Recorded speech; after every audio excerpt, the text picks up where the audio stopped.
HOA Karen returned from prison. She never expected that I still lived in my cabin. The first time I met Karen, she nearly destroyed my life. The second time I saw her, she was being led away in handcuffs. And the third time, she had just returned from prison, and she looked absolutely stunned to find me still living in my little cabin by the lake.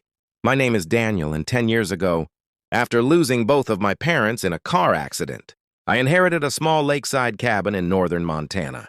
It wasn't much to look at. The roof leaked during heavy rain. The porch sagged on one side, and the paint was peeling off the walls. But it was home. My father built that cabin with his own hands. Every board, every nail, every stone in the fireplace carried a memory. I spent years restoring it. Weekends were dedicated to repairs. Vacations became construction projects. Every dollar I could spare went into preserving my family's legacy. The cabin sat on 3 acres of private land just outside an expensive lakefront, community controlled by a strict HOA. Fortunately, my property wasn't part of their neighborhood. Unfortunately, Karen didn't care. Karen was the HOA president. She acted like she owned the entire lake.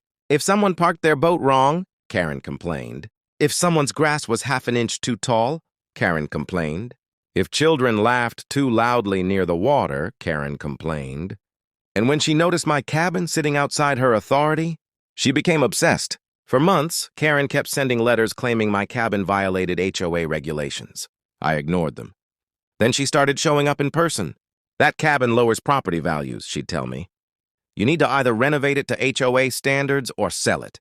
Each time, I'd calmly explain the same thing. I'm not in your HOA. Her face would turn red. She hated hearing that.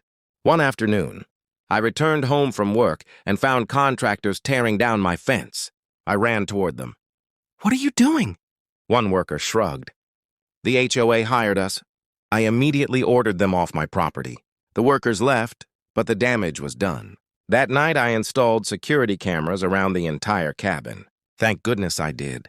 2 weeks later, those cameras captured Karen entering my property with several HOA board members. They removed boundary markers. They cut down several young trees. Then they posted fake notices claiming the land belonged to the HOA. I contacted the sheriff. An investigation began. What authorities discovered shocked everyone. Karen hadn't only targeted me. She had forged documents against multiple homeowners. She redirected HOA funds into personal accounts. She even falsified property records. The evidence was overwhelming. Within months, Karen was arrested.